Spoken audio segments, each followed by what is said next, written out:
Bienvenue à tous. Aujourd'hui, nous allons plonger dans l'une des histoires d'espionnage les plus fascinantes de la Seconde Guerre mondiale.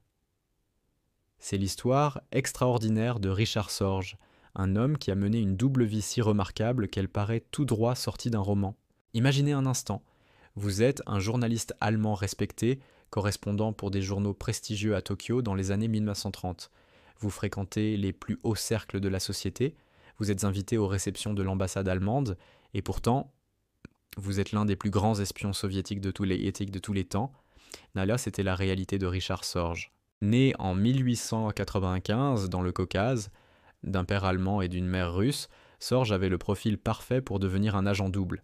Mais ce qui le rendait vraiment exceptionnel, c'était son intelligence extraordinaire et son charisme naturel. Installé au Japon en 1933, Sorge a construit une couverture parfaite en tant que journaliste. Il écrivait des articles pertinents pour des journaux allemands, ce qui lui donnait une légitimité totale. Mais le plus impressionnant, il est devenu un conseiller de confiance au sein même de l'ambassade allemande à Tokyo. Pensez-y un instant, l'homme qui transmettait des informations cruciales à Moscou était celui-là même en qui les nazis avaient une confiance absolue. C'est comme si votre meilleur ami était secrètement en train de noter tous vos secrets dans un journal intime. L'une de ses plus grandes réussites, en 1941, Sorge a averti Moscou de la date exacte de l'opération Barbarossa, l'invasion de l'URSS par l'Allemagne nazie.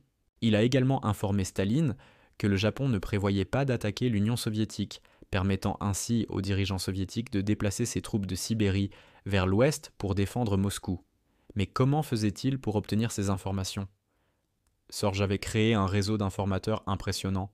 Il utilisait ses talents de séducteur intellectuel, sa capacité à nouer des amitiés sincères et surtout sa compréhension profonde de la psychologie humaine. Il ne volait pas les informations, les gens les lui donnaient volontairement. Malheureusement, comme dans toute histoire d'espionnage, il y a eu une faille.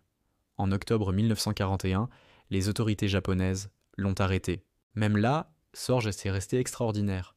Pendant 3 ans d'interrogatoire, il n'a jamais révélé l'identité de ses contacts soviétiques.